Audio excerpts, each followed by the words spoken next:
Yeah. Okay. Yeah, it's That's true. pretty It could neat. be an illusion. So he's giving me the okay, but I don't know what that means. Sounds good. Is he saying we're ready to go? Yes, it does. It means we're ready to go anytime you're ready. Okay. Okay.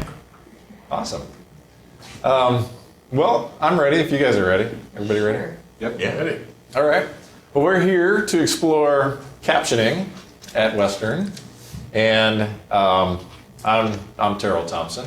I know most of you, but I actually work at the UW, work for the UW, and so that's why I've got the W, the big W up there, but the small W, the Western logo is up here as well, because I live in Bellingham and I have a partnership with Western. I have had for many years, where I've got an office in web tech, and in exchange for that, I provide services to Western related to technology accessibility. So really anything, any questions that you have or anything that you want to know or explore related to web accessibility or captioning or just technology accessibility in general, that's my role here. And so feel free to get in touch with me at terrell.thompson@ww.edu, and I'm always eager to help out. So I also have a webpage URL here, which is WebTech's website on making multimedia accessible. And so that's at wp.wwu.edu/webtech. And there's lots of stuff on the WebTech website, so you can just kind of explore that in general. But in particular, making-multimedia-accessible will give you the information and an evolving resource, right, Max, that talks about captioning and video accessibility in general. And so that'll be a good resource to be aware of and to bookmark and keep going back to. I noticed actually I looked at that this morning, and it just take a look at it. There's a Terrell Thompson quote. Yes, there is. And so I don't know if I ever actually said that, but just to make it official, the video is not done until it's captioned. Yeah. So it is the final step in the video production process. So you've created a video, or you've acquired a video, or you've edited a video and you put it up online. It's still not done until you caption it. And there are many reasons to do that. One that kind of is at the forefront and that most people think of, I think, is that people who are deaf or hard of hearing can't access the content of the video unless there is that text alternative. So, but there are lots of other reasons too. And probably the best way to demonstrate the benefits of captioning is just to watch a video. And so this is a really good video from Western Washington University College of Fine and Performing Arts. So why don't we just watch, it's a 3-minute video, we'll watch a little bit of it until we get tired of watching it. You go full screen.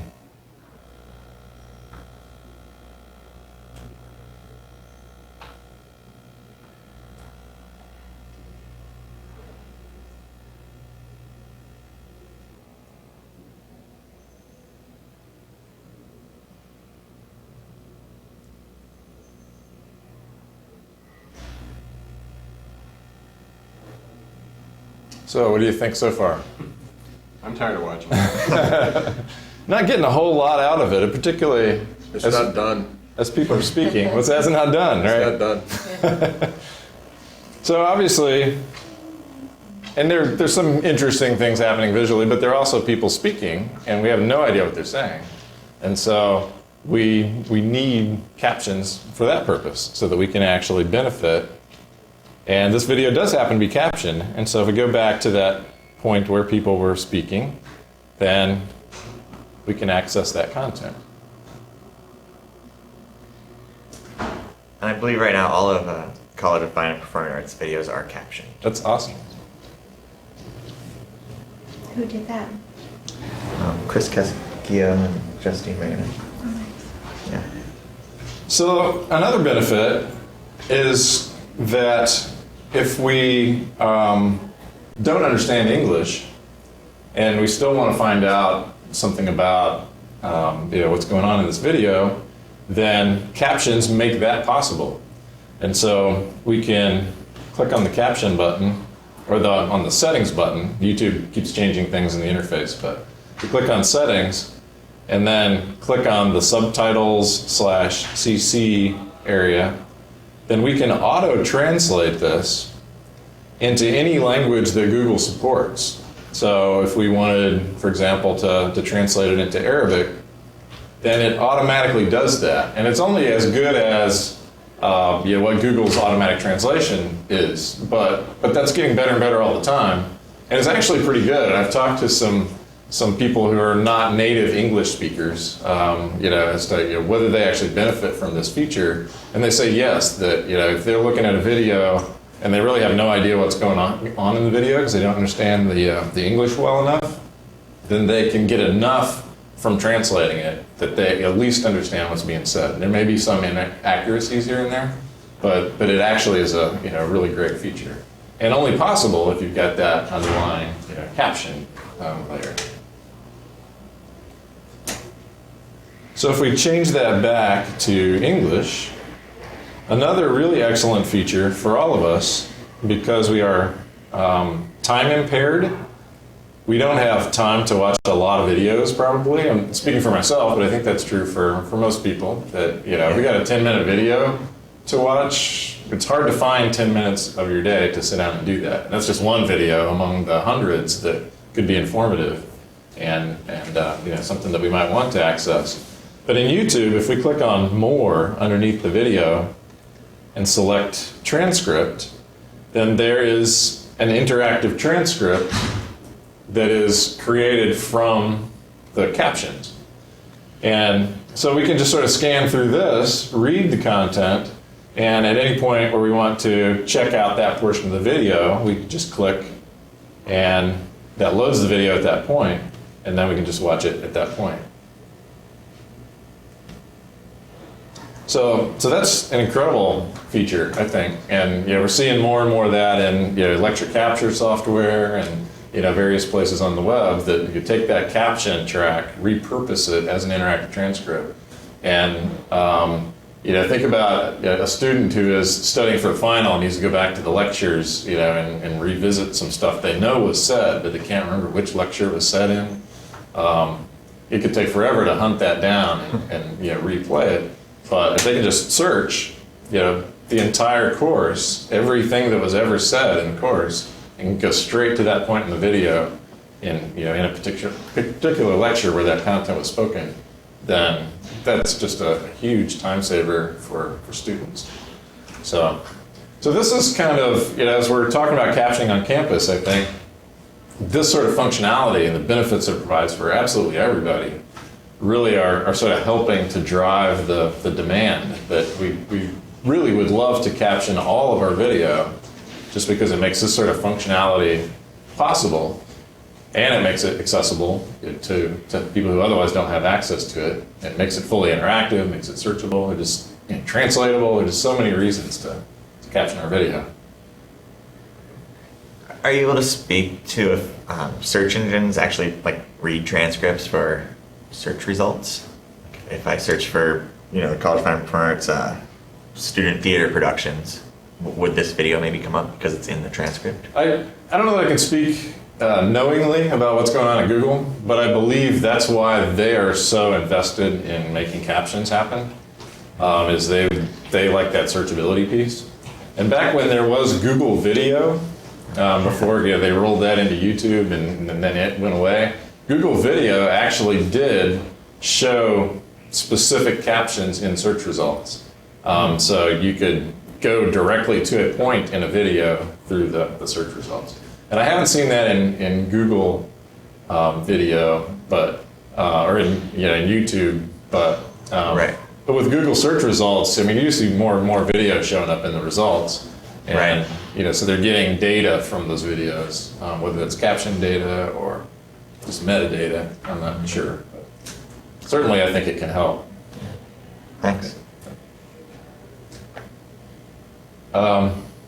Okay, so we know captions are important, and you guys all knew that already, or you wouldn't be here probably. So then the question is, how do you go about captioning? And how many of you have already captioned video? Okay, just a couple. So we're going to focus on YouTube, but the process is similar no matter where the video is hosted. As long as you're hosting video in a platform that supports captions, then you've got to come up with the captions. You've got to create the captions, and then you've got to upload the captions to that service, or point the media player to those captions. So the question then is, how do you create the captions? And we'll focus on YouTube because they really have done a lot in terms of just providing functionality built in that allows us to do captioning and do lots of things with captioning.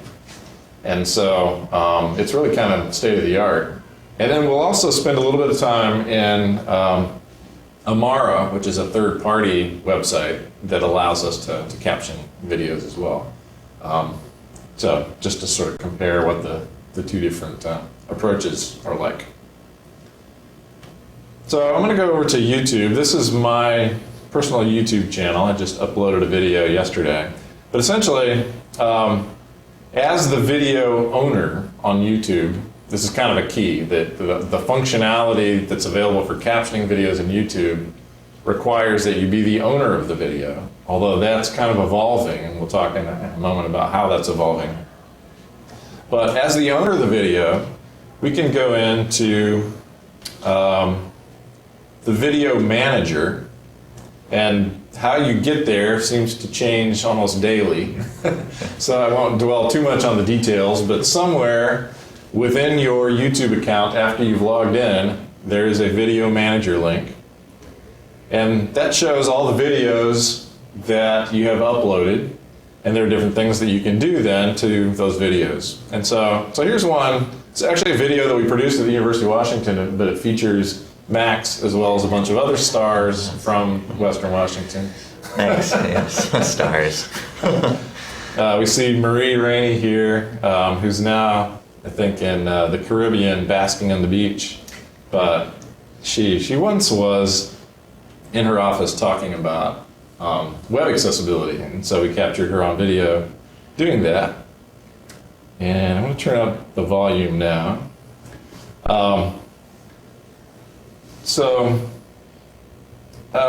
Within the edit, if we go to edit this video, or if we drop down the little menu beside edit, then we can edit subtitles and closed captions.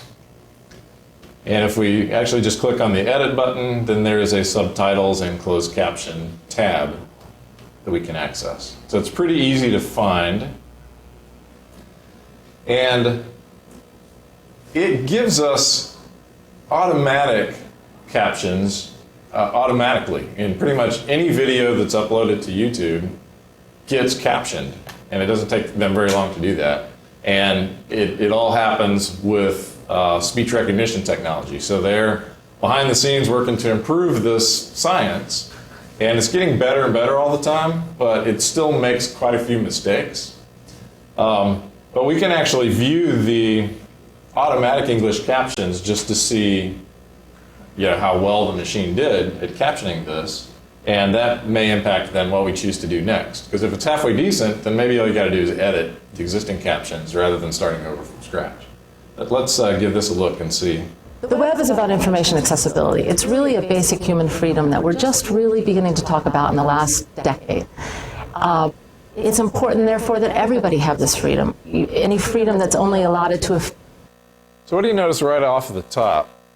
Do you like these captions? Are they pretty good? Are there problems? Kind of jumbled. It seems to be getting the words right.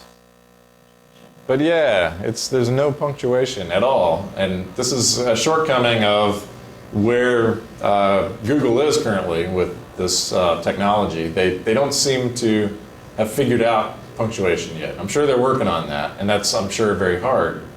But right now, they're just focusing on getting the words right. And so then maybe all you need to do is go in and add some punctuation and some capitalization, and it would be a lot more readable, certainly. Few is not really a freedom. The web is about information, and it's important that people can access the information that they need in order to complete a workflow or get their job done, finish a task. I think the web should. It's also running people together, right? So that last caption had Jason as well as Amy's text as if it was all one sentence. So, so definitely those sorts of things would need to be tweaked in order for it to be usable. Sometimes it's, I apologize to Amy for pausing right there. Pause is always a fun thing to play with. Now I lost my train of thought. The between the people breaks, or was it the next thing? I don't remember what I was talking You were talking about identifying the speaker who's talking. I don't think that was it either. Yeah. But we'll just move on. Moving on. So I think my assessment of this is that it's not bad, that there's enough here that we could probably work with. And so we can take this, and if we click on the that caption track, the automated caption track, then we actually get access to it. We can see the timestamps, the start time, the end time, and the text that comprises each caption. And we can click the edit button to make changes to that. And so when we click edit, then it places the focus in that first caption, and we're just ready to type and make whatever changes are necessary. It can be very helpful to glance at the keyboard shortcuts, and it provides a handy link right there so we can access it. Because we don't want to be moving the mouse around and clicking here and clicking there and trying to find the play button and all that. Shift left and shift right move us back and forward 5 seconds. Shift space pauses or plays the video, and otherwise we just type. So that's ideally we just keep our focus in the caption area, type, and then use these shift key combinations in order to control the media player. Add a new line is actually important as well. Shift enter. Because captions typically are 2 lines, that's what it's done automatically here. It can be 1 line, it can be 2 lines. You don't usually want to go more than that, or you start occupying too much space on the video screen. But 2 lines and fairly short, and you want to sort of keep ideas together within a caption. We'll see that more when we do some captioning on our own, starting from scratch. But sort of, paying attention to what the person is saying and keeping, phrases together, sentences together if possible, rather than breaking those across captions. That's another thing that the automated captions don't do well. You've got a lot of stuff that's not really broken in good places. So with those keystrokes in mind, we'll go here to the first caption. And it's a good idea when you have multiple speakers, as you do in this video, to identify the speaker in parentheses. And so we can type Marie Rainey. The web is about information. And this YouTube has a feature where it will pause as you're typing automatically, and when you're done, it will play. And so you don't even need to pause the video. It's gonna just keep doing that. And so that's pretty handy. So she says the web, and I'll capitalize the web, is about information accessibility. And already there's a break in the sentence. And so my inclination would be to cut that text out, what's left over there. It's really a basic human. That should go with the next caption. So I'm going to highlight that, cut it, and then add it to the next caption instead. It's really a basic human freedom, and then shift enter, that we're really just beginning, and then this is now left over, and so I would want to add that to the next one. You can also insert a new caption. If you've got a bunch of text. Now I've got a bunch of text in the clipboard, I want to paste that. It's not going to let me add a new caption though. If I try, then it just sort of jumps around and gets funky. That's because the end time here is the same as the start time on the next one, so there is no time to insert a caption. So if we want to insert a caption, we're going to have to adjust that. So we'll just back it up to, I don't know how far you have to go before it'll allow you, but there we go, 0.9 seconds, so that should be enough. And so now it lets us add a new caption, and then we can paste our leftover text. So this can be, and part of this depends on how important it is to be extremely accurate. I'm being a little bit nitpicky here just because I, kind of a perfectionist about captions, and I like it to, be really easy to read and, short, sweet captions rather than a whole bunch of text. And so I'm going to pay attention to detail and go through and work through the video like this in order to get it just right. But when you have to do things like change the time and insert, new captions and that, then this becomes a little bit laborious.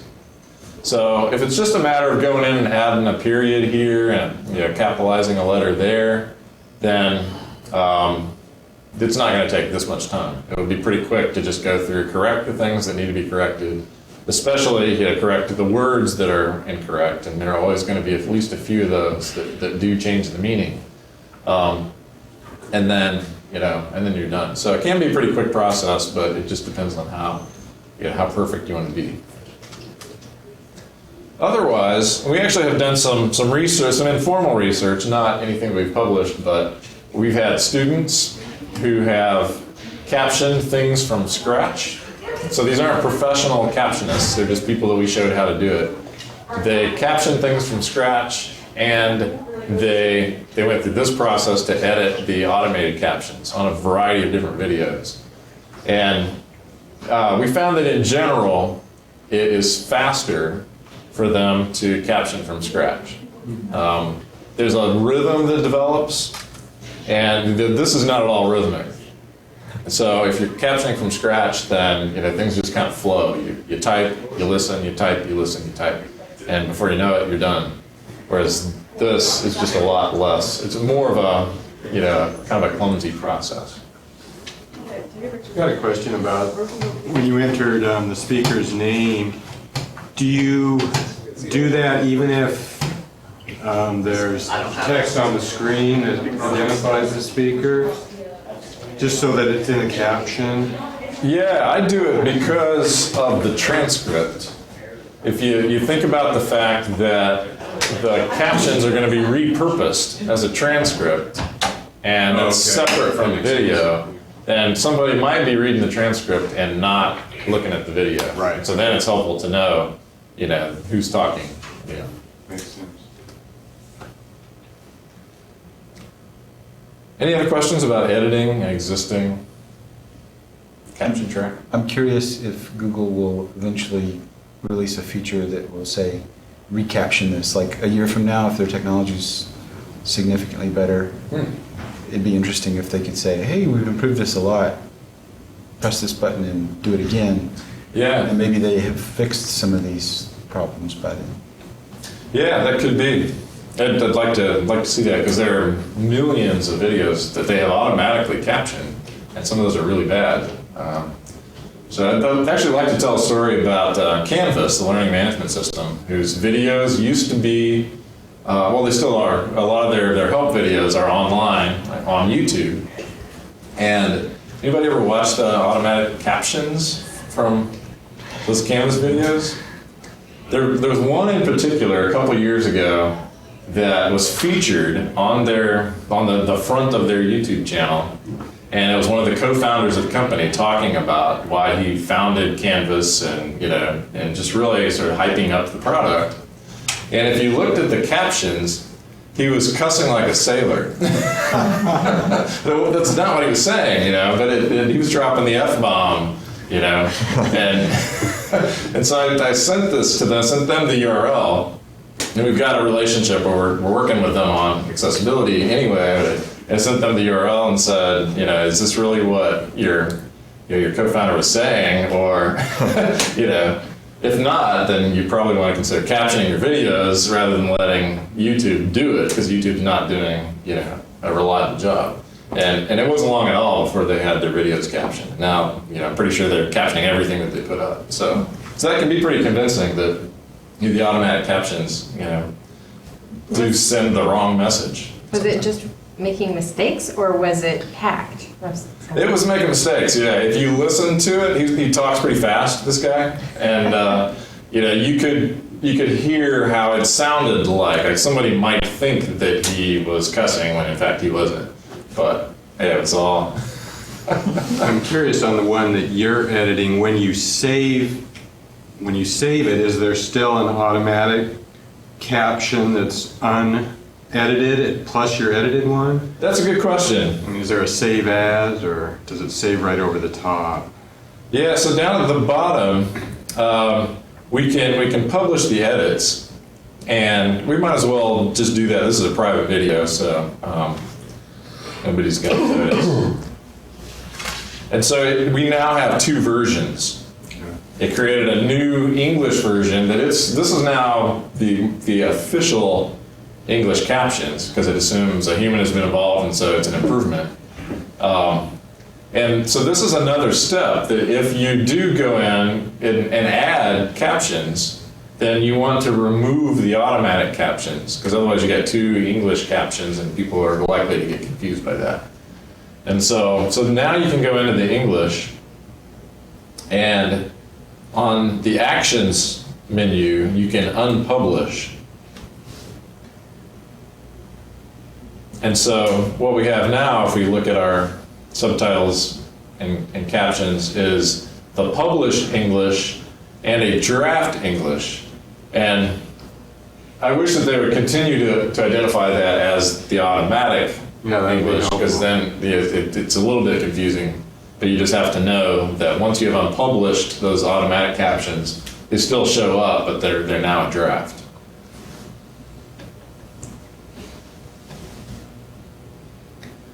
Yeah, that would be helpful, especially if they do in a year, have better technology that maybe does a better job or something. Mm-hmm. And they're continually updating that automatic version. Okay. So I'm going to go back over here and delete. You can't delete the automatic ones, but you can unpublish them. But you can delete any other captions that you have added. So I'm going to delete those. Now the video has no captions, but I want to show you the other ways that we can add captions. If we wanted to start from scratch, we can add new subtitles or CC. We select English, and it gives us a warning. Yes, we want to overwrite any other English captions that are there. Now we have three options. One, we can upload a file, and if we click on the little help thing, it says we can upload a text transcript or timed subtitles file. So if we just have the transcript, we could upload that at this point, just a text file that has the content of what's been said. And YouTube will then automatically timestamp it. And it actually does a pretty good job of timestamping. So it can tell, if you tell it what was said, it can figure out when that was said pretty reliably. So what it's not great at yet is figuring out what was said. So you help it with that piece, and then it can do the rest. So, but the challenge, what's really the most time-consuming piece with captioning is getting that transcript in the first place. So probably you don't have a transcript, and that's where these other options would come in handy. But the other thing that you can upload is a timed subtitles file or a timed caption file. And that assumes that maybe you're using Amara or some other third-party tool. There are actually lots of them out there that you use to caption, and then the output from that process is a caption file that has the text with timestamps, and then you can upload that caption file here to YouTube, and then you've got captions. So we'll look at some actual timed subtitles files in a little bit to see what those look like. Oops, I just clicked an option. So the other options are you can transcribe and auto-sync, or you can create a new subtitle or CC. So I want to select that third option and just walk through that process.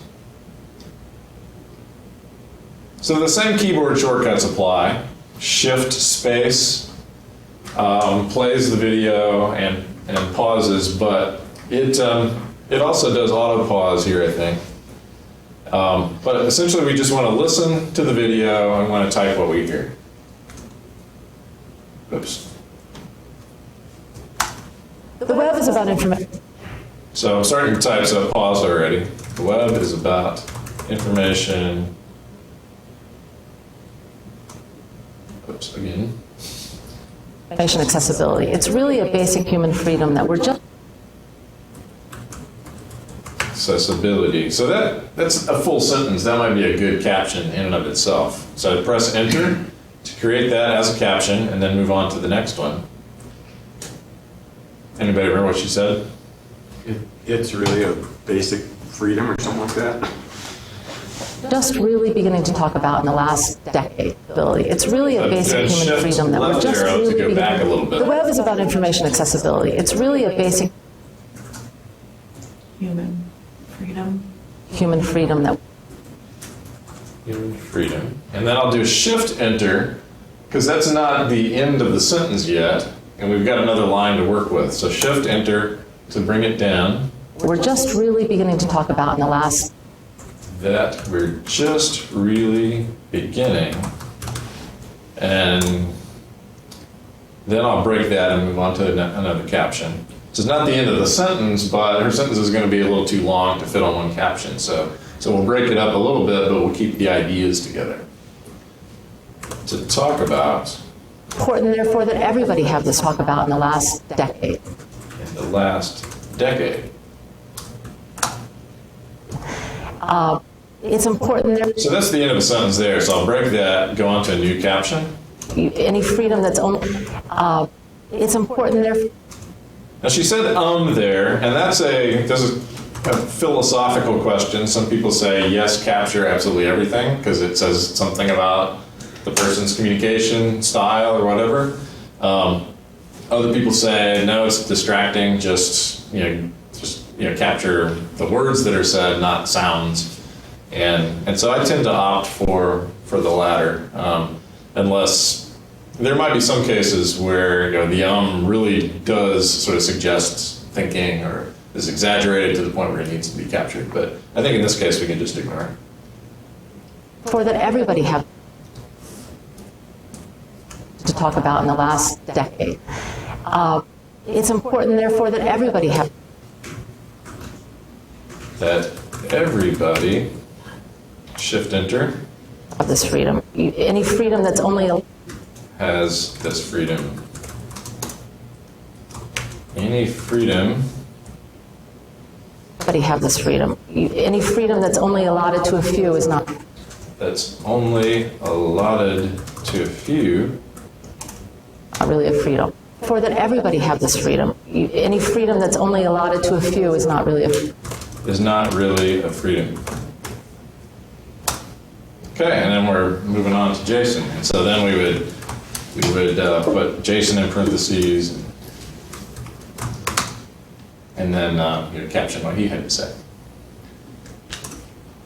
Once we're done, then we can publish. Otherwise, all changes are automatically saved in draft. And so if we don't finish, we can go back and access that draft English later. So on the screen it shows his title, his name, his title, where he is employer. Would you put all of that in the caption as well, or is that just a preference? I would put his first and last name, but I wouldn't put all the other stuff because the primary purpose is to provide access to audible information. And so for somebody who's deaf or hard of hearing, they're looking at the video, so they see all that information, and they just need access to whatever they're not able to hear. So, but identifying the speaker helps. As I mentioned earlier, if you've got a transcript and they're viewing it out of context, then it helps them to know who's speaking and to identify the speaker. But I don't think you need to put all that additional information, in the transcript necessarily. So some people may question that or have a different opinion, but I think potentially there's a lot of information that's presented on the screen, and that would be a lot of stuff to. I can imagine if that text was covered up by the transcript, you might want to put it in the transcript. You know what I mean? Yeah. I mean, fortunately, I don't think that's the case in this. Yeah, well, with captions, the user can always turn them on and off too. It's a toggle. So if I've seen users do that, where they're watching a video with captions, but there's some critical piece of information underneath the captions, then they can pause the video and turn captions off to see what's there, and then resume. So that actually, if you do video production, then that's something to keep in mind too. Is that the lower third of the screen, may have a caption overlay over top. And so trying to sort of frame things with that in mind and avoid having key content down at the bottom of the screen, that's a pretty helpful practice, I think. Yeah, and one example that came up recently with text on the screen and should we caption it or not is a college is doing a lot of short videos where somebody's writing on the whiteboard the procedure for doing something. So yeah, you don't need that caption, but the transcript part, some of them are long. It'd be nice to be able to just search for the caption for the part of the procedure you need and jump to that point and then turn the captions off. So it depends on the use too, I think. So the parenthetical could be problem on board or example number 2. Right. Yeah, procedure step 3. And Something. then there it is. Yeah. And are parentheses kind of the standard for speakers or things like that? Is that kind of the caption standard? Yeah, parentheses or brackets, actually square brackets for sounds and other things. So a door slamming or the sound of a gunshot or anything that's critical that somebody who can't hear it needs to have access to, that would be in square brackets. But identifying the speaker would be in parentheses. So and that varies, there's sort of different approaches to it, but that's kind of the standard that I've sort of been practicing with it.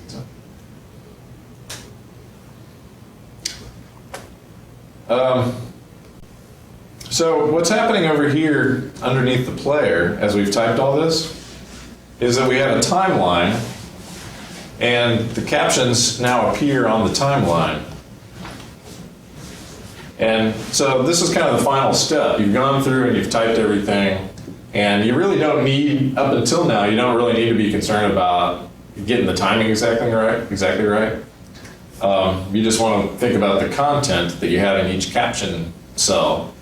And then the final step is to sort of watch the video and just make sure that everything appears at about the right point and that there's enough time for somebody to read that text. So if it comes and goes really quickly, then maybe you need to stretch it out a little bit. But so let's just give that a try. The web is about information accessibility. So one thing is she does start talking a little bit before those captions appear, so we can stretch this so that it starts at the right time. It's also very helpful that it displays the waveform. So really, you can almost get by without even listening to the video, just gauge where everything goes by those waveforms. There's a big spike coming up in the waveform right here, and so that might be the point where we need to move this over here. But we'll see. We'll actually listen. It's really a basic human freedom that we're just really beginning to. So it's really a basic human freedom. It starts a little bit earlier than what we have it now, so we can move that over.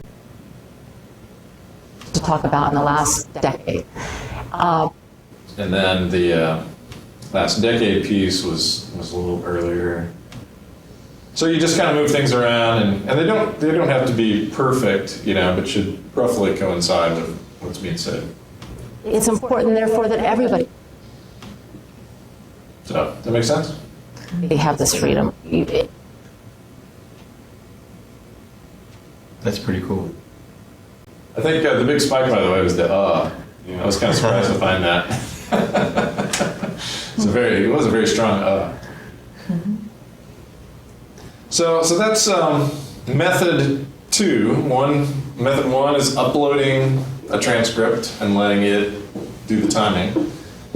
And even then, you should go back and you watch it and adjust things if the timing is off. Method 2 is doing what we just did. I'm going to discard this. And we will add English again. And this time, we'll use the third option, which is the one we skipped, transcribe and auto-sync. For this, it just gives us one space, and we just start typing. So it's not burdening us with breaking things up. It's going to do that for us. So you lose a little bit of that finer control, but it's pretty easy to just start typing.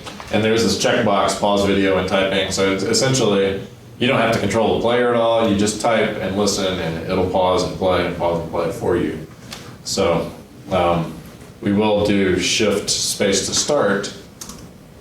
The web is about information accessibility. It's really a basic human freedom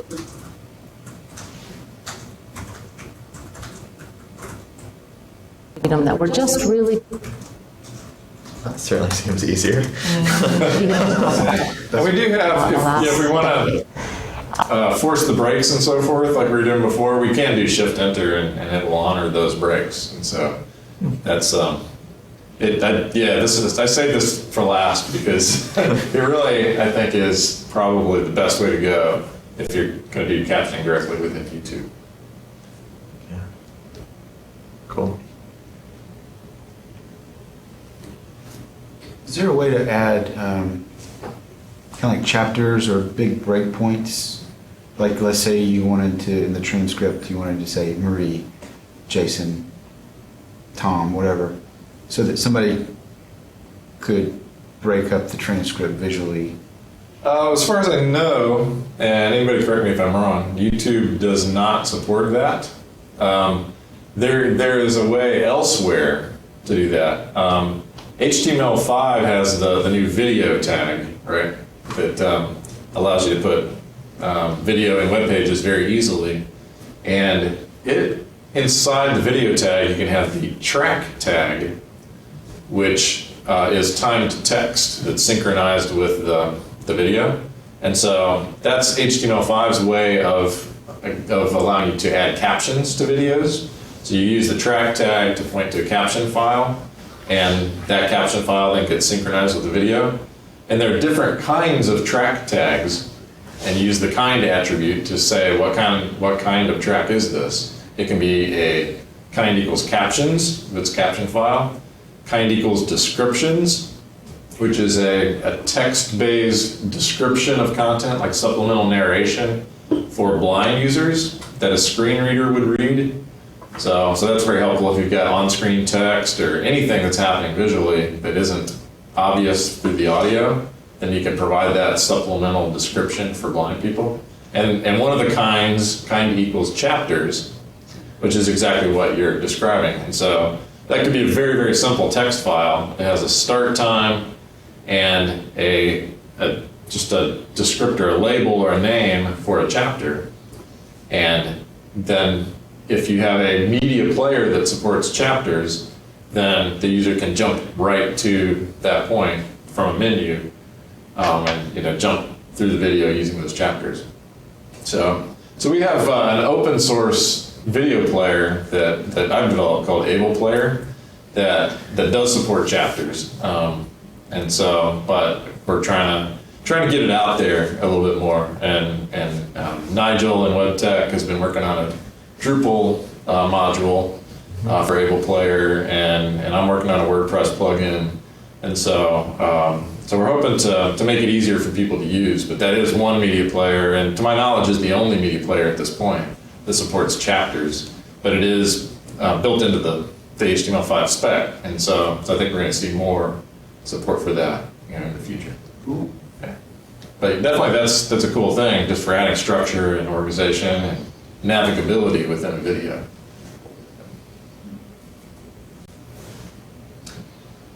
Okay, so another thing, actually, this is a new feature that I just discovered recently, but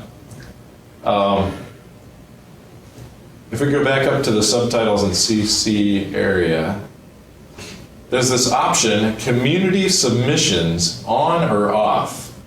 It's actually off by default, but when you upload a video, you have the option of turning on community captions. And one of the things that's been a challenge in higher education for forever is that you have to be the owner of the YouTube video in order to caption it. And that's not entirely true. You can caption the video using third-party tools, but then you can't do anything with those captions. So you've got captions, and you'd love to get those captions up on YouTube, but you have to be the video owner in order to do that.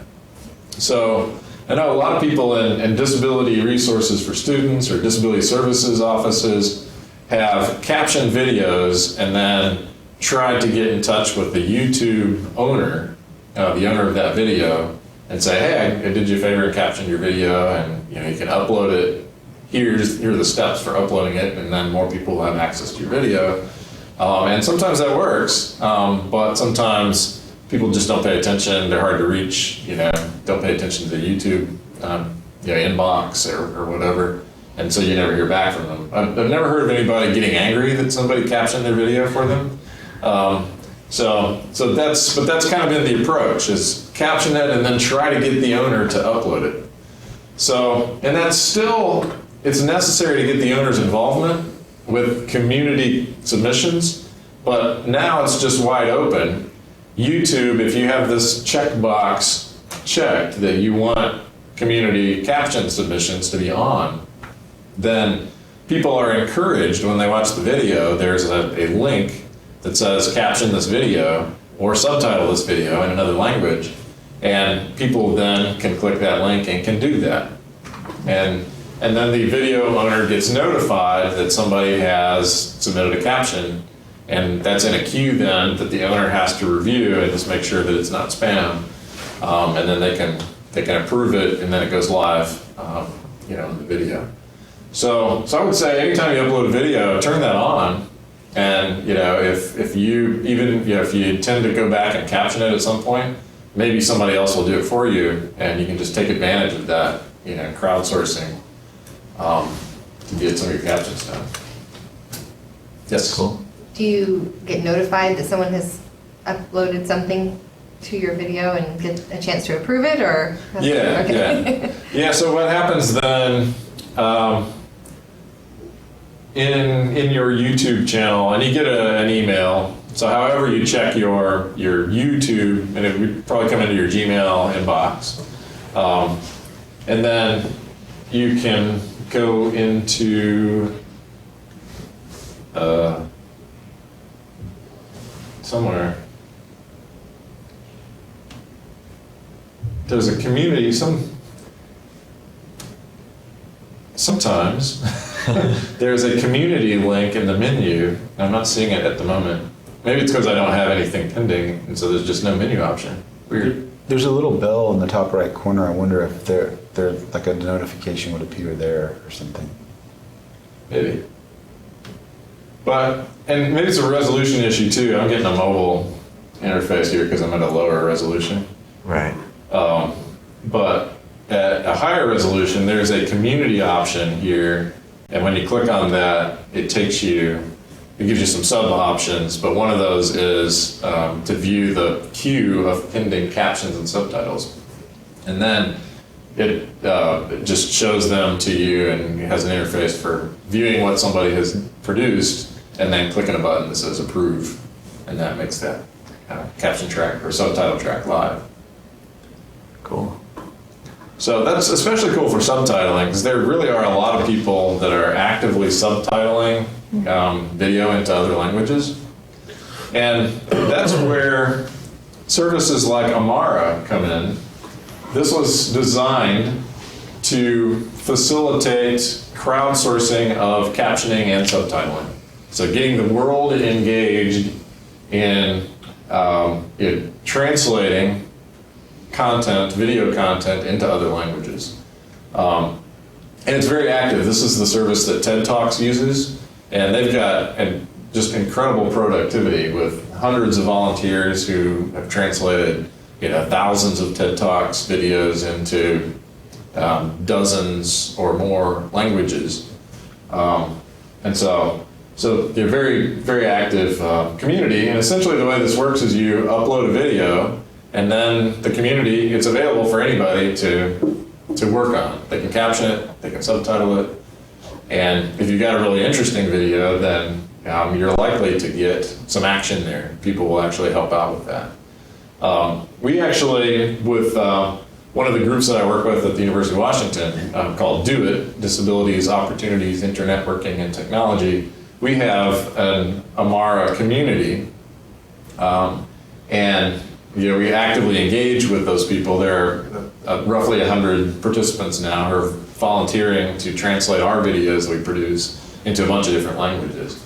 And so we've got people, a lot of activity in East Asia, Chinese and Korean and Japanese translations, as well as quite a few European language translations. So it's a really exciting community to be part of. How does that differ from the community submissions? Well, so that's the thing. YouTube's doing this now, and they're new to the game. Mara has been doing this for years, and there's another service called .sub, which I believe is .sub.com or .sub.org, and same kind of thing, trying to build subtitling communities. And so YouTube hadn't done that, and I just discovered it within the last couple of weeks that they now have that service. So I think they're seeing that it is something that people are willing to do and are actively engaging in, and it's probably going to have a huge impact on Amara and .sub's business, I would imagine. But nevertheless, YouTube's new to it, and these guys have been doing it for a while.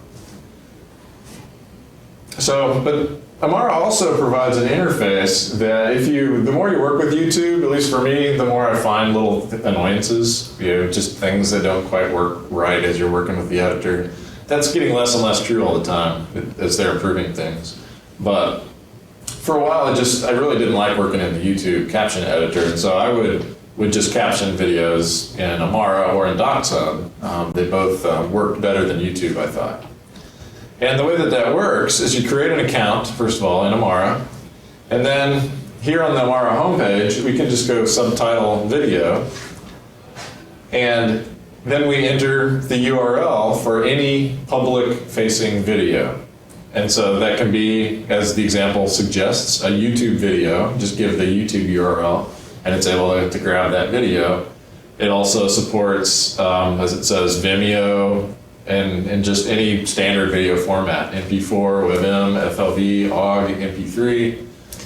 As long as you got a public-facing video, then it can grab that video and provide an interface so that you can caption that. And that's a difference between Amara and .sub, is that occasionally you might have a video that's private, and you really don't want it to be up there for everybody to have access to. And .sub provides that capability. You actually can upload a video file to .sub and just work with it privately without making it available to the entire community. So I have another video here from Western. This is just a short video. It's a professor and students using UAVs to track elk herds. I just kind of jumped on that because it sounded interesting.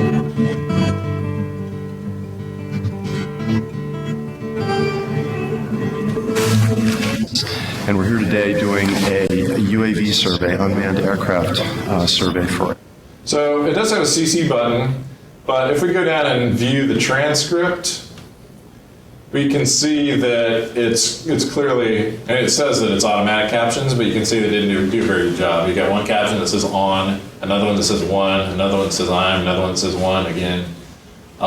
So there are lots of problems and just sort of weird text. This is not one that the automatic captions did a very good job with. And so we can just grab that URL and come over here to Amara and paste it. And already we have a video player with that YouTube video in it, and we're ready to start captioning. And hopefully, I don't know if it's going to be a problem that it thinks it has English. I don't think it is. I was just doing this yesterday with one. Yeah, Really? just hit add a language. So if we add a new language, we can subtitle into English, hopefully. It doesn't give English as an option, but we could claim it's British English and just type with an accent. That also is a little bit problematic because then it gives us this. It gives us the original over here, and over here is where you're supposed to type the new captions. And that's not necessarily problematic, but I find it to be a little bit distracting. But nevertheless, we'll give it a shot. It's also a very tight little window there due to the resolution. It really isn't designed to work at this resolution. But, so you got keyboard controls, and it reminds you all the time what those are, just like with YouTube, but they're always visible, so if you forget, you know that tab is play and pause, shift tab allows you to go back.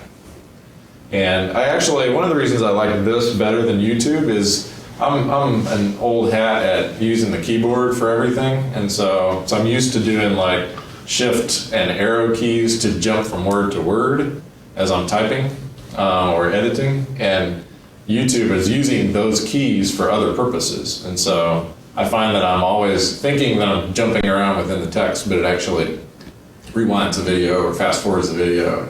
So for that reason alone, I prefer using Amara. But so anyway, we'll just tab and listen and get ready to type.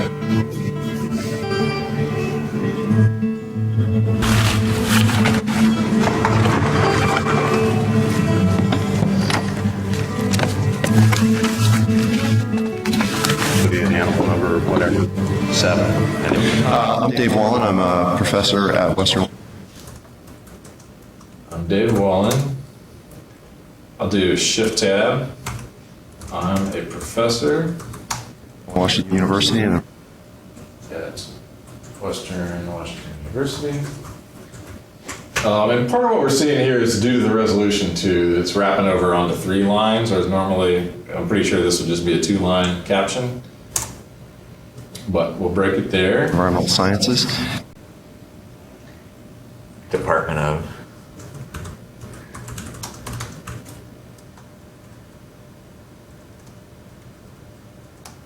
And we're here today doing a UAV. We're here today doing a UAV. Unmanned aircraft survey for it. Did you catch that? Survey. Unmanned aircraft. Unmanned aircraft survey. What kind of survey? Unmanned aircraft. Survey right Yeah. after UAV though, and then he breaks down the acronym. Oh. Elk in the survey for elk in the Skagit Valley. Survey for elk. Or elk in the Skagit Valley. Okay, so since we just watched the video, type what we hear. We're already 34 seconds into this. It's a 3-minute video, so it won't take us much time probably to wrap it up. But once we're done, then this is where it's inconvenient to have an original caption track already, because it expects that the translation you're doing into British is going to have the same number of caption cells as the original. And so it's not going to let us go on to the next step unless we empty out all of the extra captions. And that, particularly at this resolution, is going to be very challenging. But essentially we go through, so we have a few extra captions at the end. We go through and we delete them all. And this is actually a bug that I filed because I really don't think it should work this way. That you should be able to decouple the second language from the original language. But currently, you do have to go through and delete any extras that you have. And normally you're not going to have this many extras because we're not captioning the whole thing. So why do we have the original caption just from YouTube? Yeah, so you experienced that recently, Max? Because typically... yeah, I was able to just add a new language though, and not... You just added a new English language? Yeah, and it was fine. Typically, I think there must be some mistranslation happening in the YouTube API with Amara, that typically you give it a URL, and if it's just automated captions is all that you've got on that video, which seems to be the case, then it doesn't even grab that. It just ignores the automated captions. And so it would normally say there are no languages, and you would start from scratch and add a brand new English language caption. Okay. In this case, for some reason, and I actually haven't seen this before, it feels that this video already has one English caption track. And so that's a different process then. If a video already has a default language, then it assumes you're subtitling those captions, translating those captions into another language. And so that's why it expects them to be, parallel. So the translation process, you would just read this text and then translate it into another language. Move on.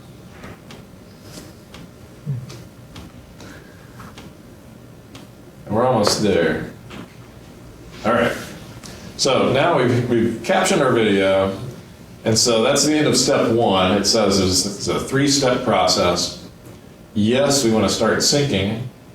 So at this point, we've got the first caption already there in the queue. We can see it. I'm Dave Wallen. It's just waiting there. And we have new keystrokes now identified in the left. We want to hit the down arrow at the point when a subtitle starts, and the up arrow if we need to end it. If there's a point where the captions are done, or the audio is done, and then it just fades into music or something, then we might want to turn a caption off. But mainly we're just going to be hitting the down arrow to say, start the new caption here.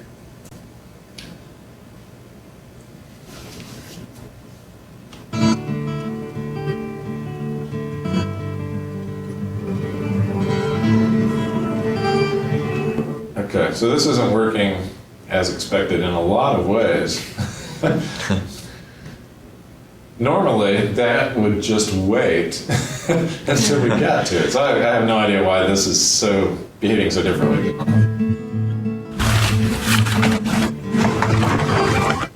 Yeah, so this requires a lot of moving things around.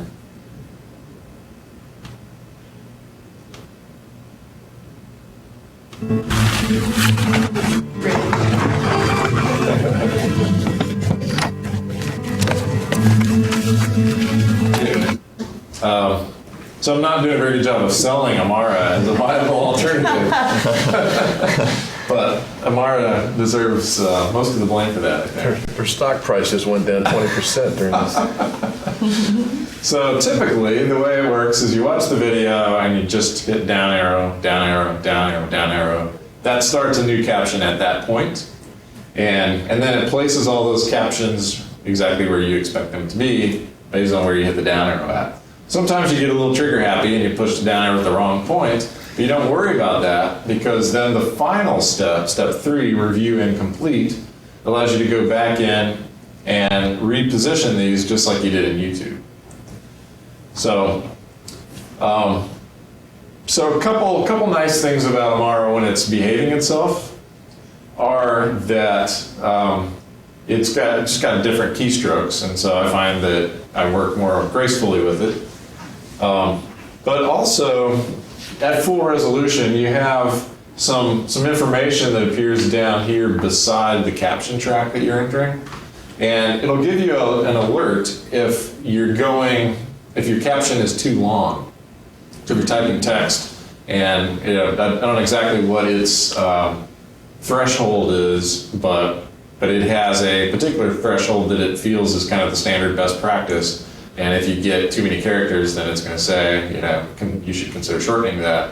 And it's just a nice, handy prompt to have that little pop up and sort of keep you, keeping things short.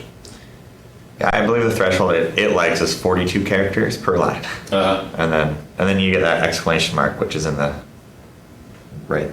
Yeah, so it's like saying, "Hey, you're over 42 characters." Yeah. So, and then once we're done, then we save the file, or we save the captions that we produced, and then it allows us to export those and save them as a caption file in any of, there are a whole bunch of different formats that are all pretty much the same. Most of them are plain text that have a start time and a stop time, and then the text of the caption. And then you use that file to upload it to YouTube or to Vimeo or wherever you're hosting your video at. So, and is this supposed to be a 2-hour thing, or? I thought it was one. Expectation. I thought it was one too, and Robert said he thought it was 2, and so that's why I didn't feel too bad about going over an hour. But the other thing to consider is that this is all being video recorded, and it's going to need to be captioned. And so the longer we go, the more captioning work that's going to be. Right.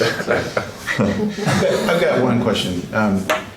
So I was in the Harry Potter room of the library a while ago, the reading room, and noticed that the older the pictures get, the more serious the subject of the photograph appeared. And I was asking somebody, have people gotten happier over time? And somebody said, no, it's not that. It's that the way cameras worked back then, it took so long to take the picture that you had to tell them be still, and so you had to tell them nobody can hold that smile for that long, so they were serious because of the technical limitations of the cameras. I don't know if that's true or not, that's what I heard, but I'm curious about a similar thing here. Do you advise telling people who are in the videos to alter their normal behavior for the benefit of this, or just don't mention that and just let them do whatever they're going to do? An example of that is when you started the class, I noticed you would spell things out in a way that I probably wouldn't. You know what I mean? You were very deliberate about spelling out words and things that I might not have done.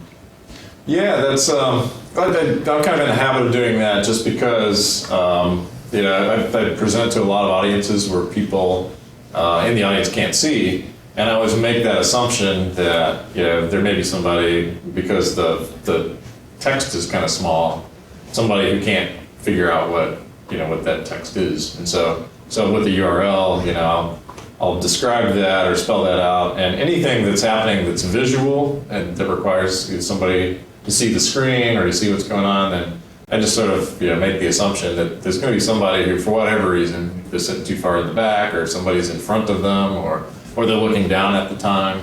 They might not visually get that information, but if I provide some sort of descriptor, then that just gives us an alternative way of getting that content. So I do want to say, kind of a rule of thumb, back to captioning this video, because it's going to be at least an hour long, now an hour 10, 15 minutes. One idea that I had, and tell me if you're on board, Max, but we've had one caption party, which was great fun. To have some food and beverage and just get people together and captioning stuff and benefiting from that kind of social experience and coming away at the end of the day with a bunch of new videos that have been captioned, and a training experience too, where you can learn from people that are there that have done it before, what some of the gotchas are, some of the workarounds, or what have you. But with YouTube now having this shared community caption feature, one thing that I know you can do, I've played around a little bit with, is simultaneous captioning, where you get a bunch of people all working on different parts of the video. So we could, if we've got an hour-long video and we got 12 people present, then each person just has to caption 5 minutes. And you could divide it up like, you start at 1 minute, you start at 2, you start at 3, and everybody takes a chunk, they caption that chunk, and then those all get merged together into the English caption track in the end. So that would be a fun, quick way to caption a video like this. And Max will provide the food. Right. Oh, well, I can try. So the other thing is, with a video that's short, doing it yourself is practical. But with longer videos, it might be more practical to farm it out and pay somebody to do that. And there are companies that specialize in captioning videos. And so, so that's kind of a procedural question, and a budget question and so forth. How do we decide, what that breaking point is and who's going to pay for it and so forth. But Max and I are both on a committee that is looking statewide at issuing an RFP for captioning services. So we're hoping by doing, leveraging all the video that all of us higher education institutions in the state are producing, that we'll be able to drive that cost of captioning down significantly and get some nice sort of customized services. So that probably is not, the process is going to be continuing. The RFP process is scheduled to go through, I think, April, and probably we'll have a vendor in place by summer. That's kind of what we're looking at, I think. So, but I'm curious, because you have captioned so many videos, sort of what you're doing and what your workflow is. We use Amara. Use Amara, and so you're doing it all in-house? Mm-hmm. Okay. Cool. Is that student work then? Student work, yeah. Cool. And do they enjoy it?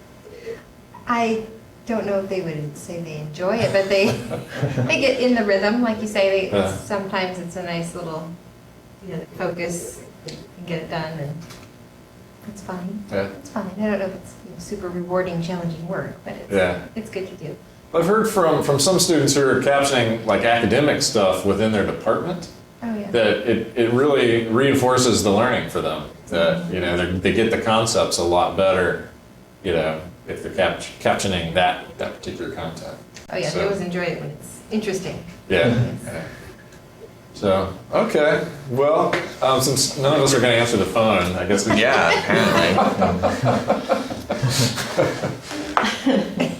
All right. Well, thanks everybody for coming today. Hopefully you got some stuff out of it. And if you go back and caption a video, then please let us know about that, because we'd love to know that what we've taught here is actually benefiting you and translating into more videos captioned at Western. Thank you. Yeah. Thank you. Yeah, thank you. And we do measure anything on YouTube. We think we've got most Western channels, so we do see the effect, and we report that every month to the Board of Trustees. So it's a thing we're trying to improve. Cool. Yeah. Thanks, Terry. You're welcome. See you later. All right, well, we can stop the video recording, I think. The constant beeping phone. Huh.